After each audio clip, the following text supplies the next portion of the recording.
అందరికీ నమస్కారం. ఈ సమస్య మీద మాట్లాడే ముందుగా ఒక చిన్న వివరణ కావాలి. ఇక్కడ ఉన్న వారిలో వచ్చిన డెలిగేట్స్లో 40 సంవత్సరాల లోపల ఉన్నవాళ్ళు ఒకసారి చేతులెత్తి తెలియజేస్తారా? 40 సంవత్సరాల లోపల వాళ్ళు ఎంత శాతం ఉన్నారనేది. ఓకే, ధన్యవాదాలు. తెలుగుదేశం పార్టీ ఆవిర్భావం 1982 మార్చి 29న,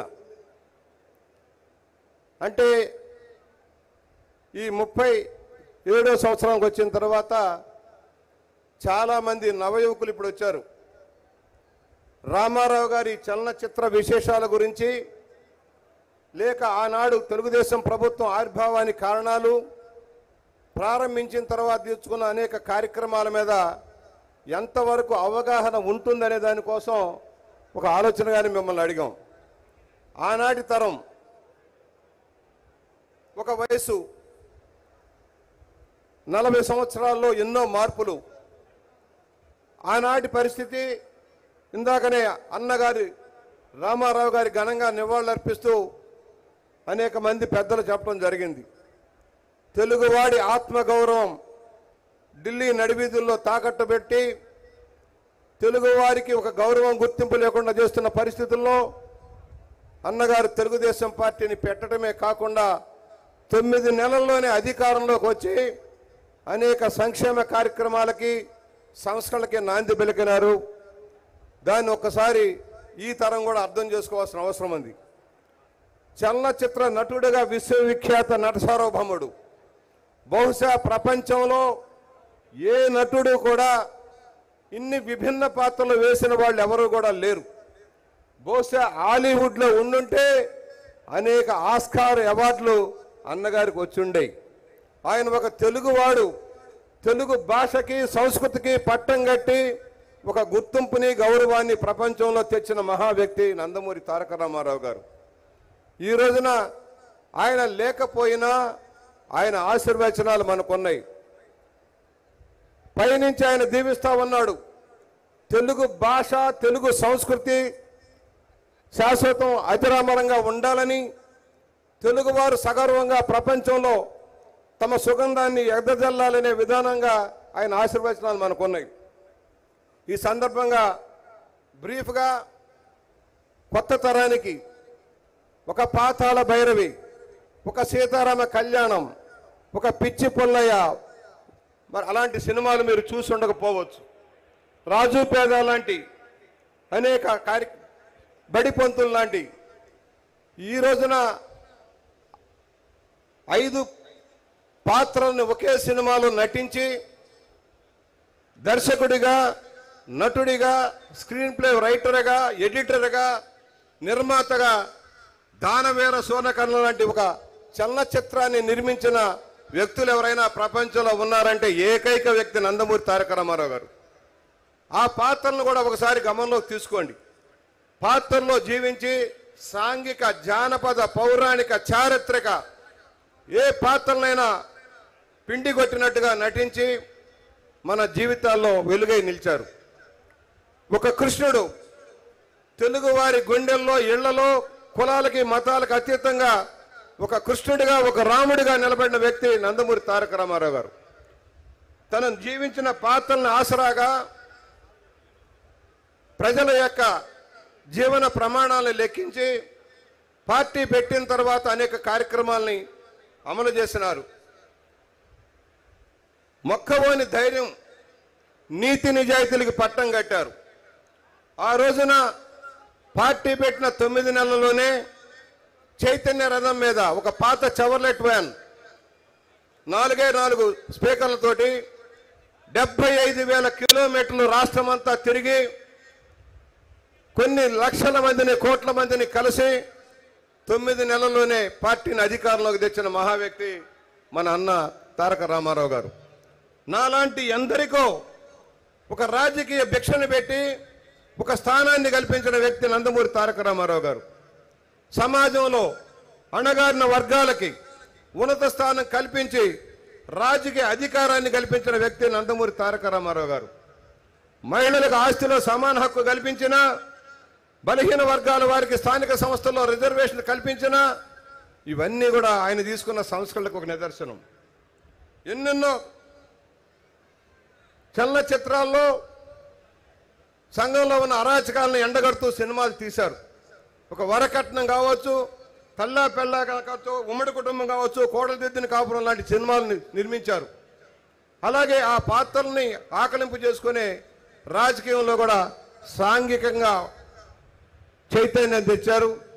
ఇవాళ మనం తీసుకున్న కార్యక్రమాల్లో ఒకటి, రాజకీయ నటుడికి రాజకీయ ప్రవేశం తర్వాత ప్రవేశం ముందుగా ఆలోచిస్తే ఒక నటుడిగా అద్వితీయమైన స్థానాన్ని సాధించారు. కనుకనే 2013లో CNN IBN సర్వే చేశారు, ఒక పోల్ నిర్వహించారు.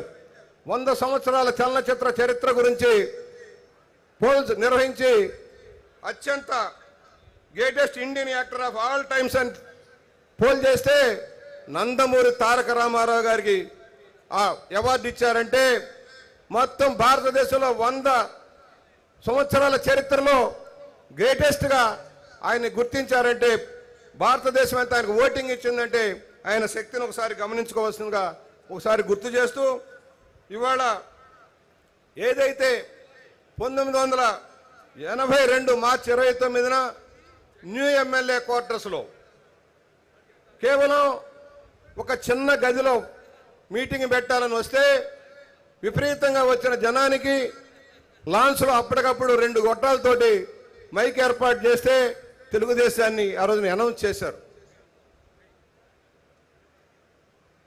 చైతన్య రథం మీద తిరిగి పోటీ చేయవలసిన అభ్యర్థులు నిర్ణయించుకుంటూ 9 నెలల్లోనే అనేక మంది యువకులకు అవకాశం ఇచ్చారు. ఆ రోజున 289 సీట్లకి పోటీ చేస్తే సంజయ్ విచార మంచితోటి కలిపి 125 మంది గ్రాడ్యుయేట్స్ని, 28 మంది పీజీలని, 20 మంది డాక్టర్స్ని, 8 మంది ఇంజనీర్స్ని, 47 మంది లాయర్ని ఆయన అభ్యర్థులుగా నిలిపి యువతరానికి పెద్దపీట వేశారు. నీతివంతమైన పరిపాలనకు నాంది పలికారు. చైతన్యం నింపి తెలుగుదేశాన్ని ఈ రోజున ఈ స్థానంలో నిలబెట్టారు. అలాంటి మహానుభావుడికి ఒకసారి ఘనంగా నివాళులర్పిస్తూ, మరి తీసుకున్న నిర్ణయాలు ఏమిటి? ఆనాటి నుంచి ఈనాటి వరకు అన్నగారి వారసత్వంగా ముఖ్యమంత్రిగా ఉన్న చంద్రబాబు నాయుడు గారి నాయకత్వంలో ఈ రోజున సంక్షేమం ఏ విధంగా ముందుకు సాగుతుందో ఒకసారి ఎనాలిసిస్ చేసుకుంటూ వెళ్లాల్సిన అవసరం ఉంది. పేదవాడికి ఇంత అన్నం పెట్టాలని కిలో 2 రూపాయల పథకాన్ని పెట్టి భారతదేశంలో ఎక్కడా లేని విధంగా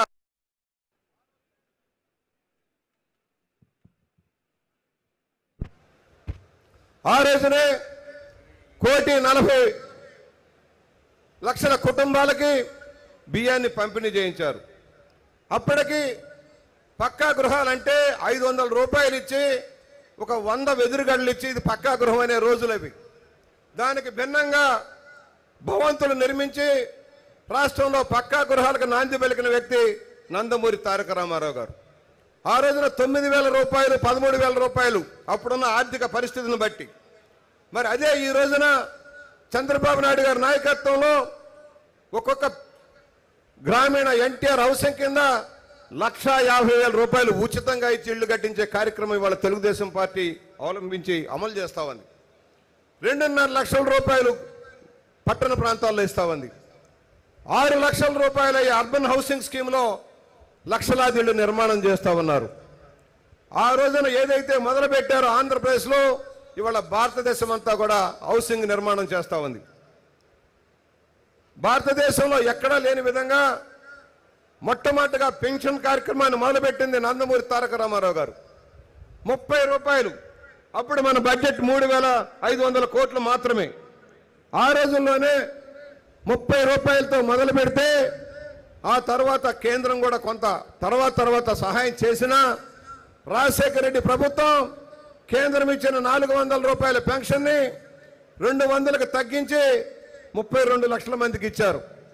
అదే ఈ రోజున చంద్రబాబు నాయుడు గారి నాయకత్వంలో 50 లక్షల మందికి 1000 నుంచి 1500 రూపాయల దాకా పెన్షన్ 1వ తారీఖు నుంచి 5వ తారీఖు లోపల ప్రభుత్వ ఉద్యోగులకు జీతాలు వస్తాయో లేదో తెలియదు, కానీ పెన్షన్ టెన్షన్గా ఎలాంటి అవినీతి లేకుండా ఇప్పిస్తున్న ఘనత మన ప్రీతమ ముఖ్యమంత్రి చంద్రబాబు నాయుడు గారు దాన్ని సవినయంగా మనం చేస్తా ఉన్నాం. దాదాపుగా 6000 కోట్ల రూపాయలు ఈరోజు దానికోసం ఖర్చు అవుతా ఉన్నాయి. సాలీనా ఇవాళ మరోవైపు రెసిడెన్షియల్ స్కూల్స్, ఆ రోజు ఒక్కసారి నేను గుర్తు చేస్తా ఉన్నా, నేను ప్లానింగ్ బోర్డు ఉపాధ్యక్షులుగా ఉన్నాను, అన్నగారు ప్లానింగ్ బోర్డు అధ్యక్షులు. క్రాంతిపథం పరిశీలన కోసం అనేక జిల్లాలు తిరుగుతున్నప్పుడు ఆ రోజున రెసిడెన్షియల్ స్కూల్స్ ఎలా ఉండే, ప్రైవేట్ యాజమాన్యాల కింద ఉండే, హాస్టల్స్ అన్ని దోపిడీ, ఎక్కడో పందుల కష్టాల్లో ఈ హాస్టల్స్ నడిపే పరిస్థితి. కర్నూలు జిల్లా వెళ్ళినప్పుడు ఆయన తనిఖీ చేసినప్పుడు ఒక కొట్టం అంటాం, అక్కడ 4 మండీలతో కట్టిన ఇంట్లో పెట్టారు, పక్కన పందులు ఉన్నాయి. బాధపడ్డ రామారావు గారు టూర్ ప్రోగ్రాం క్యాన్సిల్ చేసి హైదరాబాద్ వచ్చి ప్లానింగ్ బోర్డు మీటింగ్ పెట్టి ఇదే మన బిడ్డలు చదువుకునే విధానం, ఇదే మన బిడ్డలకు మనం చేసే సంక్షేమం అని చెప్పి అక్కడ ఒక నిర్ణయం చేశారు. ఎస్ఆర్ శంకర్ లాంటి ఒక మంచి ఉన్నతాధికారిని పెట్టి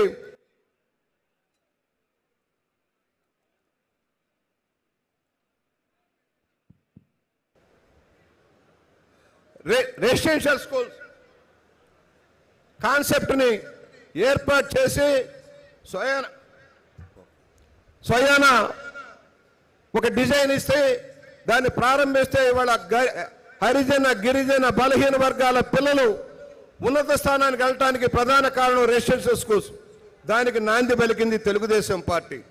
ఈ రోజున దానిని ఉన్నత స్థానానికి తీసుకువెళ్ళి 10 లక్షల రూపాయల దాకా కూడా విదేశ చదువులకు కూడా డబ్బులు ఇచ్చే కార్యక్రమాన్ని అమలు చేస్తున్న మహా వ్యక్తి చంద్రబాబు నాయుడు గారు. ఒకవైపు సంక్షేమం, మరోవైపు అభివృద్ధి, రెండింటినీ ఒక ఘాటను తీసుకువెళ్తున్నారు. ఇవాళ గ్రామీణ భారతంలో సమూల మార్పు వస్తూ ఉంది. ఏ రాష్ట్రంలో లేని విధంగా మరుగుదొడ్లు కానీ, మంచినీటి సౌకర్యం కానీ, సిమెంట్ రోడ్లు కానీ, కాలువలు కానీ, పాఠశాల భవనాలు కానీ, అంగన్వాడీ భవనాలు కానీ, శ్మశాన వాటికలతో పాటు ప్రతిదీ కూడా అమలు చేస్తున్న విధానం ఈ రోజున మనం చూస్తూ ఉన్నాం. అందుకనే మధ్యాహ్న భోజన పథకం కానీ, ప్రజల వద్దకు పాలన కానీ, ఇవన్నీ తెలుగుదేశం తీసుకున్న కార్యక్రమాలు. ఇవాళ మోడీ గారు చెబుతున్నారు పచ్చదనం. పచ్చదనాన్ని గురించి 1984లోనే పచ్చదనం పెట్టాలని ఒక కార్యక్రమాన్ని అందించిన వారు నందమూరి తారక రామారావు గారు, తెలుగుదేశం పార్టీ. దాన్ని విస్తృత స్థాయిలో అమలు చేయించిన వ్యక్తి చంద్రబాబు నాయుడు గారు. ఇలాంటి ఎన్నో కార్యక్రమాలు మనం తీసుకొని ముందుకు వెళ్తున్నాం. సంక్షేమం అంటే ఏదో 4 రూపాయలు ఇచ్చి కూర్చోబెట్టడం కాదు. వారి జీవన ప్రమాణాలు పెరగాలని, ప్రతి కుటుంబం నెలకు కనీసం 10,000 రూపాయలు తక్కువ లేకుండా సంపాదించుకోవాలని, బలహీన వర్గాలు ఉన్నత స్థానానికి రావాలని, ఎస్సీ బడ్జెట్ కానీ, బీసీ బడ్జెట్ కానీ ఖచ్చితమైన లెక్కల ప్రకారం అమలు చేస్తున్న వ్యక్తి చంద్రబాబు నాయుడు గారు, తెలుగుదేశం పార్టీ. ఇది మనందరిది. విభజన తర్వాత ఎన్నో సమస్యలు ఉన్నాయి. ఇక్కడ మనందరం అర్థం చేసుకోవాల్సింది, అడిగిన వారికి కాదనకుండా గత 4 సంవత్సరాలుగా చంద్రబాబు నాయుడు గారు శాంక్షన్లు ఇస్తా ఉన్నారు. అభివృద్ధి ధ్యేయంగా పనిచేస్తూ ఉన్నారు. వాటిని అమలవుతా ఉన్నాయి. డబ్బులు ఎలా వస్తున్నాయని మీరు ఏనాడు ఆలోచించడం లేదు. ఏ విధంగా సంక్షేమం అమలు చేస్తున్నారు మీరు ఆలోచించడం లేదు. ఎంత కష్టపడితే ఈ కార్యక్రమాలు అమలవుతున్నాయో ఒక్కసారి ఆలోచించండి. కేంద్ర సహాయం లేదు. వాళ్ళు మనకిచ్చేది ఏదైతే మన దగ్గర నుంచి వెళ్ళే నిధుల్లో 42% ఇస్తామని, దానిలో జెన్యూన్గా ఇస్తుంది 34% మాత్రమే. అయినా కూడా ఇన్ని సంక్షేమ కార్యక్రమాలు అమలు చేస్తూ ఉంటే మోకాళ్ళకి తాళ్లు కట్టి అడ్డుకుంటా ఉన్నారు కేంద్ర ప్రభుత్వం. అందువల్ల ఈ పోరాటం మొదలైంది. కేంద్రం దగా చేసింది. మనందరం కూడా పాత తరం కొత్త తరం ఒకే మాట మీద వెళ్లాల్సిన అవసరం ఉంది. తెలుగువాడి ఆత్మగౌరవం మరోసారి దెబ్బతింటూ ఉంది. ఢిల్లీ పెద్దలకి గుణపాఠం చెప్పవలసిన సమయం ఆసనం అయిపోతా ఉంది. తమ్ముళ్ళు తెలుగువాడి దెబ్బ గోల్కొండ అబ్బాలాగా ఉండాల్సిన అవసరం ఉంది. మన శక్తిని చాటుదాం. ఉంటారు మనకు కూడా కొంతమంది శకులు ఉంటారు. అవినీతి పరులను అందలం ఎక్కించి కేసులు మాఫీ చేయాలని చూస్తూ ఉన్నారు కేంద్రంలోని పెద్దలు. వాళ్ళ ఆటలు సాగకుండా చూద్దాం. కులమని, మతమని, ప్రాంతమని రెచ్చగొట్టి పబ్బం గడుపుకోవడం కోసం రకరకాల కుహనా నాయకుల్ని దించుతా ఉన్నారు. నేను ఒకటే చెబుతా ఉన్నా, ఆనాడు అభిమన్యుడు పోరాటం చేశాడు, 4 పక్కల శత్రు సైన్యాలు చుట్టుముట్టాయి, అభిమన్యుడు బయటకు రాలేదు. కానీ ఈ రోజున మనం అభిమన్యుడు రాలేకపోయినా తెలుగుదేశం చీల్చుకుంటూ బయటకు రాబోతుంది. కేంద్రం దుశ్చర్యల్ని, కుట్రదారుల యొక్క చర్యలంతా కూడా బహిర్గతం చేద్దాం. మనం తెలుగుదేశాన్ని నిలబెట్టుకోవాలి. చివరిగా ఒకే మాట, తెలుగుదేశం తిరిగి అధికారంలోకి రాకపోతే ఈ రాష్ట్రం కుక్కలు చెప్పే విస్తరవుతుంది. చంద్రబాబు నాయుడు గారు లాంటి నాయకుడు కనుక విజనరీ లేకపోతే ఈ రాష్ట్రం భ్రష్టు పట్టిపోతుంది. దయచేసి ఆలోచించండి. కష్టపడే నాయకుడికి మనందరం కష్టపడదాం. ఇక్కడి నుంచి సంవత్సరం పాటు మరలా ఎన్నికల్లో తెలుగుదేశాన్ని 170 సీట్లు గెలిచేదాకా పోరాటం చేయడానికి సన్నద్ధమవుదాం. చేసింది చెబుదాం, డాంబికాలు అక్కర్లా. ఏం చేశామో అంకెలతో సహా చెప్పుకుంటూ ముందుకు వెళ్దాం. దానికి సన్నద్ధం కావాల్సిందిగా అందరికీ విజ్ఞప్తి చేస్తూ ఈ అంశాన్ని ప్రతిపాదిస్తూ సెలవు తీసుకుంటా ఉన్నాం. థ్యాంక్ యూ బుచ్చయ్య చౌదరి గారు. అధ్యక్షుల వారి ఆదేశం మేరకు మరో తీర్మానాన్ని కూడా దీంతో పాటు జత చేస్తూ